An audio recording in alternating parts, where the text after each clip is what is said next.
Paneer tikka wrap બનાવવાના હતા. એટલે વ્રેપની રોટલી બનાવવા માટે ઘઉંનો લોટ લઈ લીધો, એમાં મેંદો નાખ્યો, નમક નાખ્યું, તેલ નાખ્યું, લોટ બાંધી લીધો અને એની રોટલી બનાવી નાખી. રોટલી બની ગયા પછી સ્ટફિંગ બનાવવાનું હતું. એની માટે ટમેટાં, કેપ્સિકમ, કાંદા અને પનીર એના ટુકડા કરી નાખવાના. પછી એક દહીંની જરૂર પડે. દહીંમાંથી ટોટલ પાણી નિતારી લેવાનું અને થોડી વાર રહેવા દેવાનું.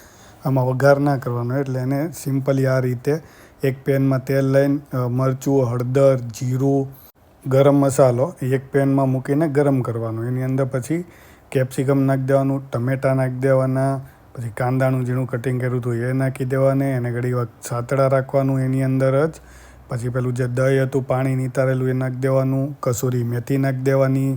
પછી પનીર ટિક્કા મસાલો આવે છે એ પણ નાખી દેવાનો, સૂકો મસાલો, અને લસણની પેસ્ટ આવે એ નાખી દેવાની. નાખીને પછી એને થોડી વાર ચલાવ્યા રાખવાનું મિક્સ કરીને. હવે પનીર નાખી દીધું. પનીર નાખ્યા એટલે આ પનીર ટિક્કા વેપ માટેનું સ્ટફિંગ રેડી થઈ ગયું. એક રોટલી જે આપણે બનાવી હતી એની અંદર એને સ્પ્રેડ કરી દેવાની. એની ઉપર ચીઝ મૂકીને વાળીને આ રીતે એને ગરમ કરવા મૂકી દેવાનું. અને જેવું જેવું ફ્રાય થઈ જાય એવું કટિંગ કરીને પીરસવાનું. બહુ મસ્ત બને છે, ટ્રાય કરજો.